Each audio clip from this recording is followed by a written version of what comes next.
Sponsored by Midland. Communication for every adventure. The industry leader in radio communication technology and innovation for over 50 years. Sponsored by MYMEDIC. First aid kits that will actually save your life, not just Band-Aids and gauze. Always remember, the opinion you follow should be your own. Just consider the things stated here to be a second opinion from a complete stranger online.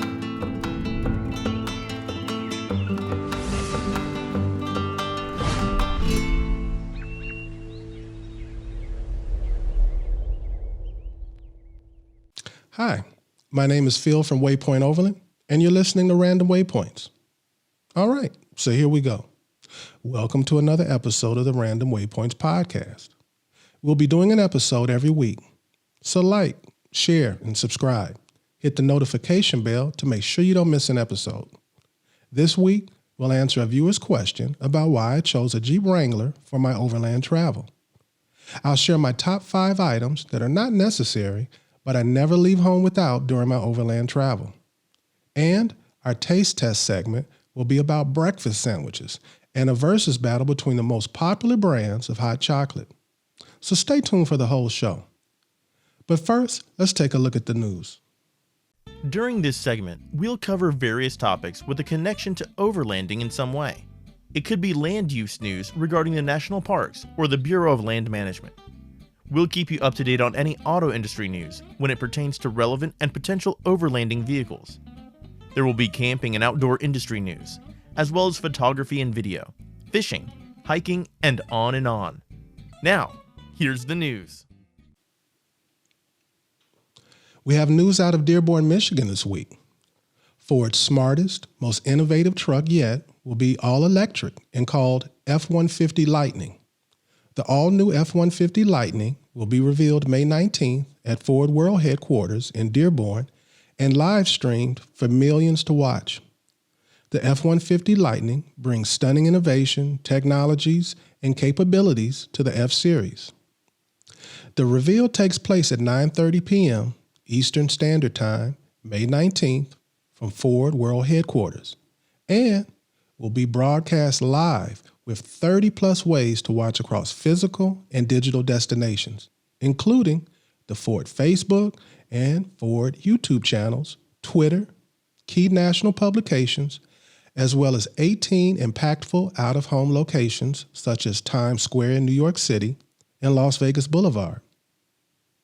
Ford President and CEO Jim Farley stated, "Every so often, a new vehicle comes along that disrupts the status quo and changes the game. The Model T, Mustang, Prius, Model 3, and now comes the F-150 Lightning. America's favorite vehicle for nearly half a century is going digital and fully electric. F-150 Lightning can power your home during an outage. It's even quicker than the original F-150 Lightning performance truck, and it will constantly improve through over-the-air updates." Production of the F-150 Lightning begins next spring at the all-new Ford Rogue Electric Vehicle Center. Rivian is once again in the news with an announcement on their website that they're building the Rivian Adventure Network. Rivian plans to provide a trailside charging network for its adventurous customers. A nationwide network of DC fast chargers capable of adding up to 140 miles of range in 20 minutes to the R1T and R1S. The Rivian Adventure Network will connect cities on popular routes across the U.S. and Canada. The network also extends further into more remote destinations. The Rivian Adventure Network will grow to more than 3,500 fast chargers at over 600 sites by the end of 2023. Rivian Adventure Network will be powered by 100% renewable energy. Through partnerships with electricity providers, they'll use wind and solar whenever possible, as well as renewable energy certificates to ensure your vehicle is powered with clean electricity. Over 10,000 Rivian Waypoints are planned across the U.S. and Canada through 2023. Now, let's answer a viewer's question. Our viewer question this week is, Why did you choose a Jeep Wrangler for your overland rig? Well, my top reasons for buying a Jeep Wrangler for overlanding came down to 4 categories I needed the vehicle to do well in: a small footprint, on-road capability, serviceability, and off-road capability. For both my off-road and on-road pursuits, I wanted a vehicle that had a footprint which allowed a decent turning radius, height, and weight. The Jeep's footprint allows me to park in some pretty remote places to set up camp. Off-road, I can go places that something taller or with a longer wheelbase just couldn't go, such as tight switchbacks, overhanging trees, and narrow mountain trails. It also encourages visiting towns and experiencing culture because I can park anywhere a car parks. I'm not prohibited from certain streets, events, or venues due to size restrictions. The on-road capability of my Jeep, it allows me to drive hundreds or thousands of miles on paved roads safely and in comfort. It's a relatively safe vehicle with good driving characteristics on the highway. I wanted a vehicle that I had confidence in driving on the highway during bad weather. The 4-wheel drive system works well in snowy situations. Eventually, something is going to go wrong. So, very important to me was the availability of Jeep parts pretty much anywhere I can possibly go. I didn't want a vehicle that could possibly have me waiting days for parts on a very simple repair. That could totally ruin a trip. Another plus for Jeep serviceability is the vast network of knowledgeable amateur and professional mechanics. You can always find someone to advise you or tinker on your rig. And also, due to the variety of aftermarket Jeep vendors that cater to the Jeep brand, I can customize my vehicle to the exact specifications for my journey. I'm able to transfer my rig for mountains, beaches, or even desert lifestyles. And last but not least, the number one reason for choosing a Jeep Wrangler as my overlanding platform was wanting a vehicle that could handle most off-road situations in stock form, and with a few upgrades, will become highly capable without changing the suspension's geometry much. The bottom line is, I wanted a rig that could take me everywhere, and the Jeep Wrangler does that for me. Well, I hope that answers your question. Let's move on to random lists. Random Lists is all about lists Waypoint Overland has created on an array of topics, such as top 5 national parks, top 10 trails in the United States, top 10 fill in the blank. I think you get it. Some lists will be pure fun, and others very informational. But they all will have a connection to overlanding in some way. We're very interested in hearing your suggestions for upcoming lists in the comments. Now, here's our random list.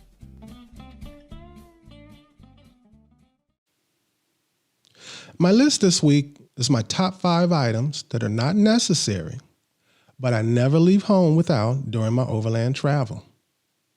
Number 1, I have the buddy heater. Now, this is something I take with me no matter what time of year it is, no matter what the weather. I turn it on for a few minutes to warm up in the tent, and in the morning I use it to heat up my shower pouch. I'm willing to go just about anywhere as long as I have my buddy heater. Number 2 is the portable urinal bottle. Now, these are so indispensable to me that I keep 3 of them in my rig. One is for my rooftop tent. It saves me from getting dressed and going outside in bad weather. As I'm traveling on back roads across the country, there's been many times I've been unexpectedly stopped by road construction in very remote places. Those stops, now, they can be 15 minutes or they can be as long as an hour with nowhere you can go to get some privacy. At number 3, I have the shower pouch. Since shower pouches were first introduced, I've been using them. It's a great solution for hygiene when it's cold outside or you don't want to use up the water that you have. They help me to extend my time off grid and I feel better after using them. Number 4, I have the Snow Peak Fire Tool Set. This set makes a campfire easier to maintain, and I use it every time I'm at a campfire, even if it's my campfire or not. At number 5, I have Netflix. Before starting a journey, I always download a bunch of movies and TV shows from Netflix. It provides me entertainment when the weather is bad, I'm bored, or in my tent at night. Well, that's my list. Do you agree or disagree? Do you have your own list? Well, share in the comments. Now it's time for Taste Test. Taste tests. Taste test is where we evaluate the taste of a food product, whether on its own or compared with other products. Some taste tests will be conducted blind, while others will focus on a particular brand or item. I was asked about a sandwich I posted on Instagram. I had pullen over on Going to the Sun Road in Glacier National Park early in the morning to enjoy the sunrise, and I made bagels and lox. The ingredients for the sandwich are simple: toasted bagel, smoked salmon, cream cheese, red onions, capers, tomatoes. So with that, let's make a sandwich. So the very first thing we do is we're going to take some of our cream cheese and we're going to spread the cream cheese on our toasted bagel. You don't have to toast it, but the textures, I'm always speaking about that, are important to me. And the texture of the toasted bread makes a big difference to me. Now, I'm pretty generous with the amount of cream cheese that I put, but you don't have to put this much. You don't have to put any at all. But I think it's a very important part of this dish, this sandwich.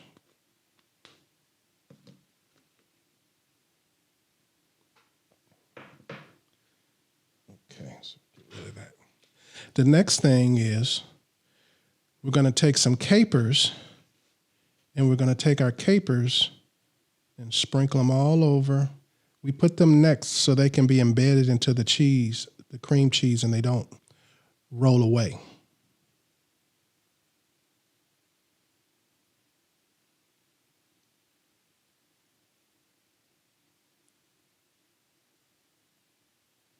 And the capers are going to give it a salty flavor, like a pickled salty flavor. It's the best description I can give it. I like a lot of capers. Once again, I'm pretty generous with it, but you don't have to put as many as me. You put as many as you like, and if you're not a caper person, don't put them at all.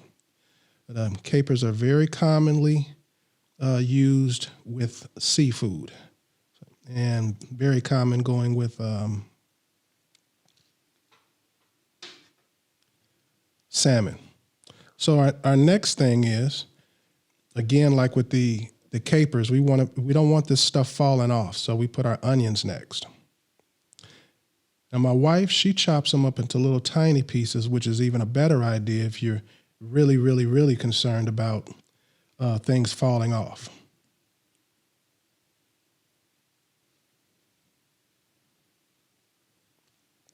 And the red onion, just like the toast, is part of the texture.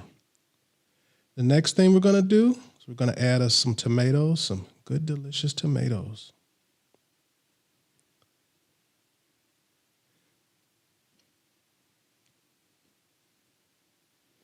All right, we have our tomatoes, and then we go right to the salmon.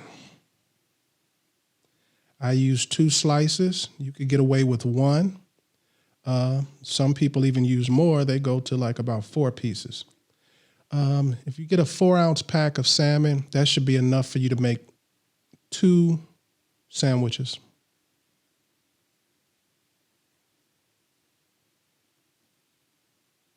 And this is our view from the top of the sandwiches. So just give you a quick look before I dig in. Normally I slice it, but I'm going to go with a whole one today. And we're going to dig right in. This is one of my favorite sandwiches. I eat these several times during a trip.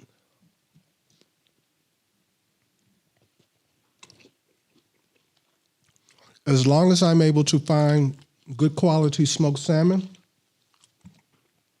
I continue to eat them during my trips. They're easy to make. The hardest thing to make is to toast the bagels. And that's not hard at all. I'm gonna have some beer with this. We're gonna have a Sora beer today. Feel free to enjoy whatever your vice is or whatever you enjoy drinking or your beverage, your libation, whatever you want to call it.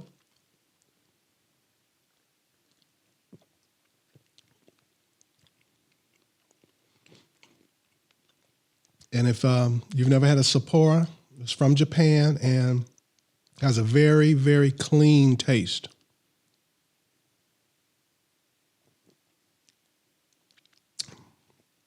I like it with seafood. It's a very good choice for any kind of seafood.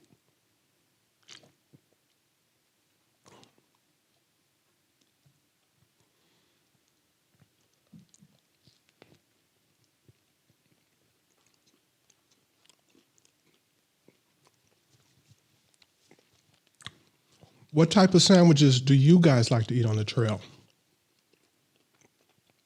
This isn't my only choice. This is one of my favorites. And what I'm always trying to talk to you guys about is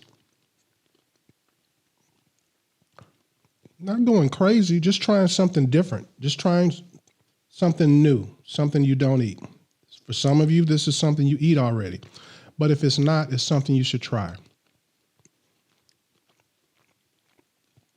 If you don't like seafood, you can take the salmon off and just with the capers and the onions and the capers, the capers, the red onions and the tomatoes, and that's a very delicious sandwich as well.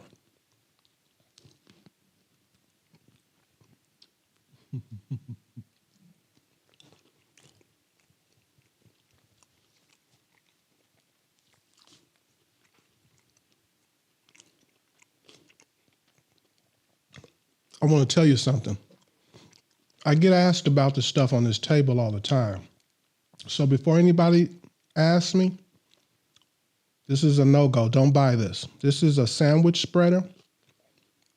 Most nice knife companies make some version of it. This is one of the worst versions I've ever had. It's by Shun. Shun is a knife company from Japan, and they in general make very, very good knives. But this particular knife, they tried to be cool and make a design and everything. It was more about the looks than function. So if you are interested in one of these, because they're excellent if you get the right brand, they're excellent for making sandwiches and spreading things. I'll leave a link down in the description to the spreader that you should use. Wusthof, they make one in their classic line. That's the one to get. It's perfect. We use Wusthof at home, but I wasn't going to bring it here because I'll mess around and leave it here and I'll be upset with myself.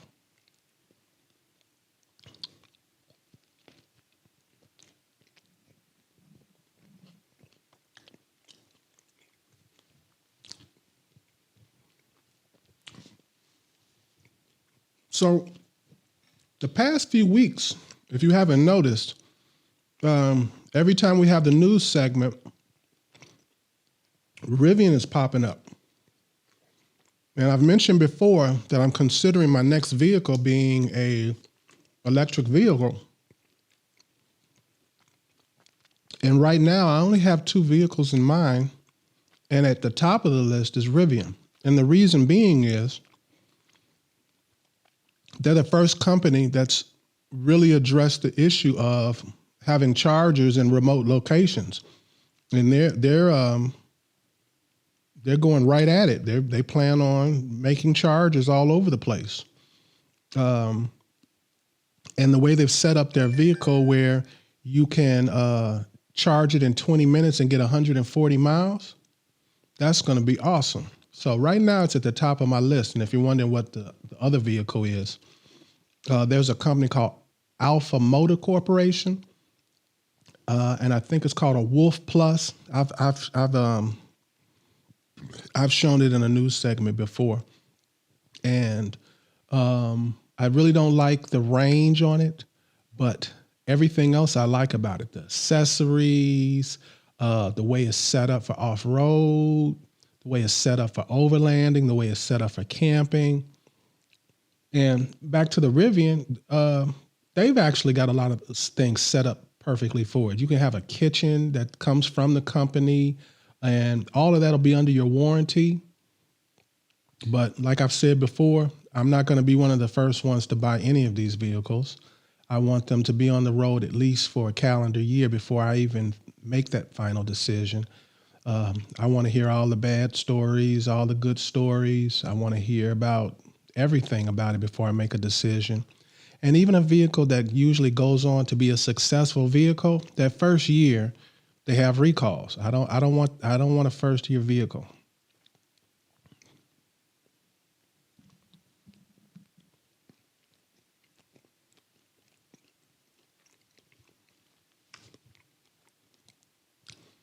There's several overlanding events going on or will be going on this weekend. I didn't mention them during our news segment, and the reason is I don't know enough about them. Now, one of them, the organizers organize another event that I know well, but I don't know anything about this new event. Actually, I have some questions and some doubts about it. So I don't want to be recommending it, and I don't know what I'm talking about.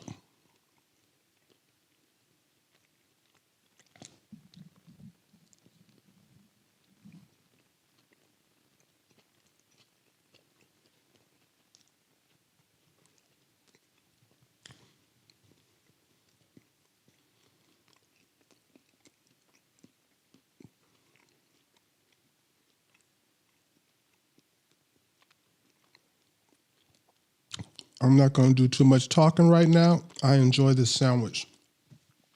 If I'm doing a lot of talking, that means I'm not eating. And when I'm not eating, that means it's not tasting too good.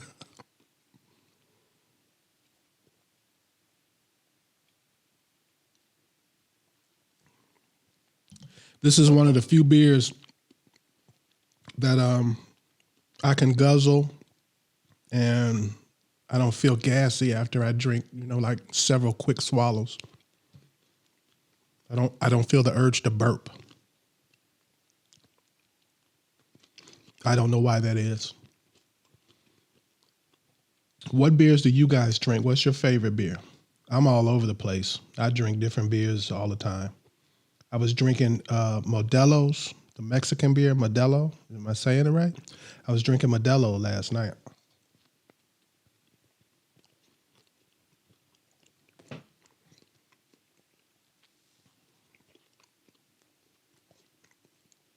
If you haven't already done it, by the time you're watching this, I posted the full interview I did with Trail Rated Coffee. You should go over to my website and check that out. And the reason being is not to hear about the coffee,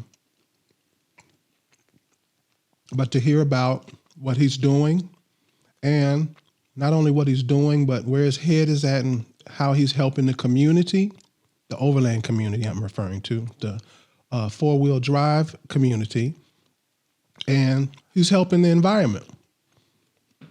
And we don't have exactly a politically correct conversation.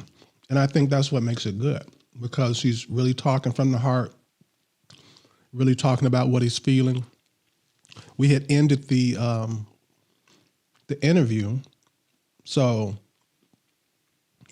you don't have to have your face on for the camera. We were just talking, and that was the best part. So I asked him for permission, can I air this part too?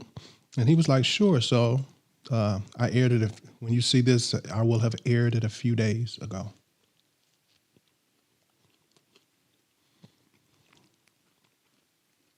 Now, another thing about this sandwich, you don't have to put every ingredient that I said to put on here. You can put any combination you want, and if there's something else you want to add to it, you can. This isn't a sandwich I invented. This is a sandwich that's been around way before me.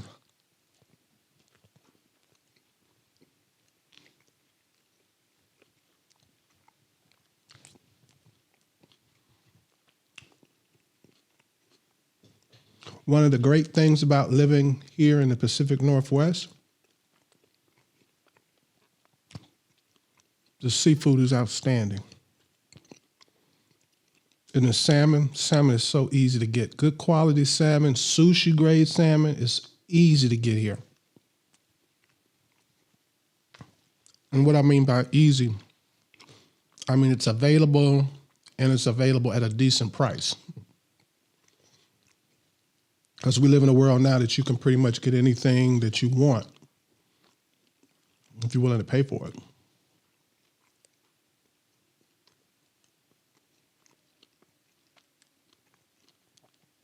I want to talk about next week. Next week is going to be a fun one. I'm announcing my Father's Day gift selections. It'll be 10 items. I've already talked to everyone that I put on my list. They've given me discount codes with significant discounts on their website on the items that I'm talking about. Some of them are even subscriptions with big discounts on them. And everything on my list it's something that if you get this for your father, he's going to like it. The guy in your life probably, or your father or your son, probably has one of these things on his list.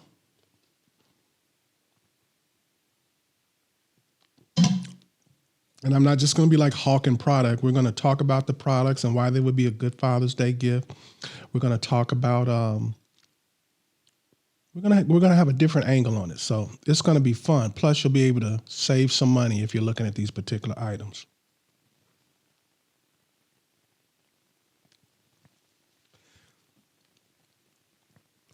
My knickknacks that I talked about. You know what? Before I get into that, we're going to go into our next segment, okay? And let me tell you about what our next segment is about. I've got 3 of the most popular brands of hot chocolate, and we're going to find out today which one is the best. So we'll be right back, okay?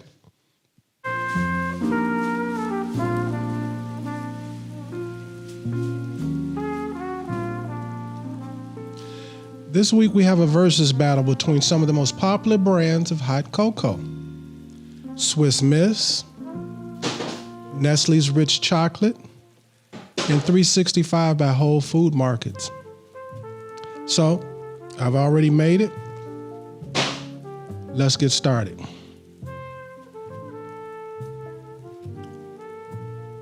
This is our Swiss Miss.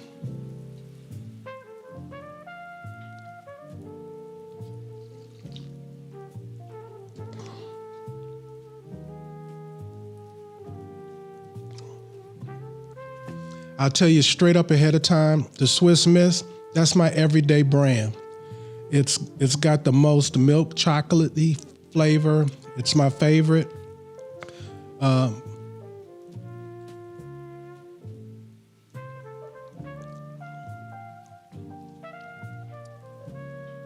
This one in the center is our Nestle's.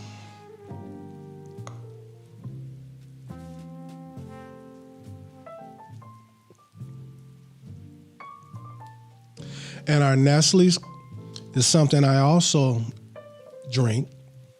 And it's usually, if I can't find Swiss Miss, I'll usually get the Nestle's. And last but not least is our 365 from Whole Foods.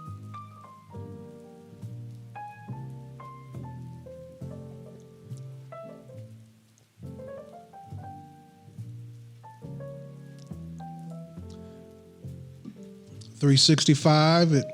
Tastes like hot cocoa, but out of the three, it's number 3.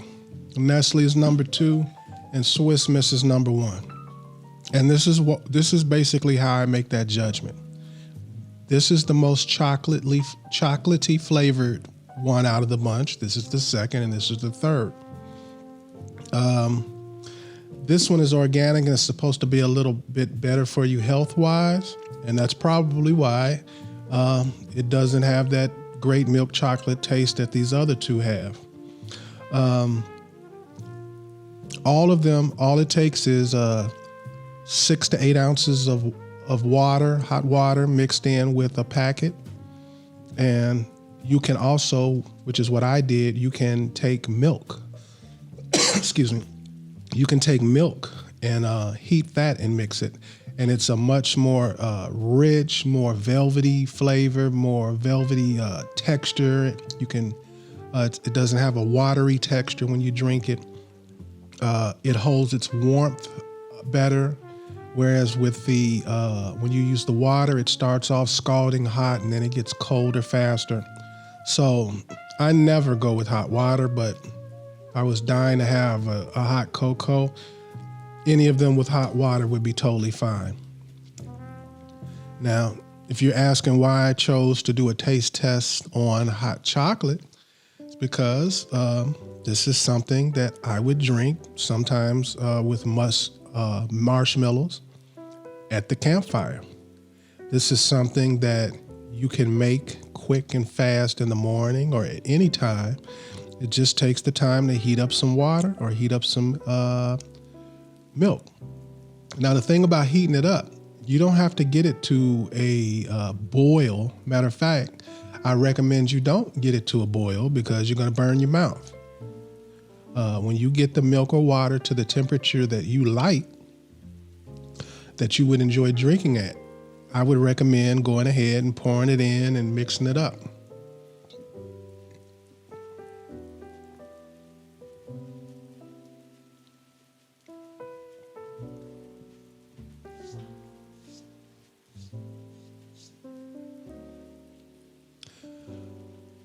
Well, that wraps up another episode of the podcast.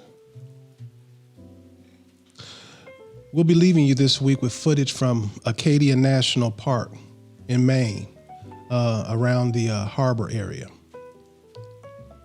With that, we'll see you next week. I hope you like, share, and subscribe.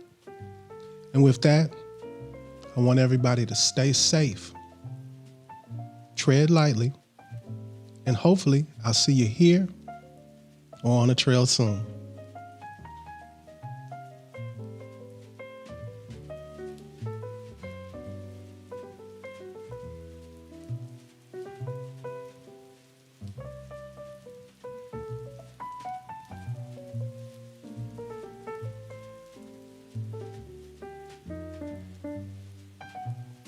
Sponsored by Midland, communication for every adventure, the industry leader in radio communication technology and innovation for over 50 years.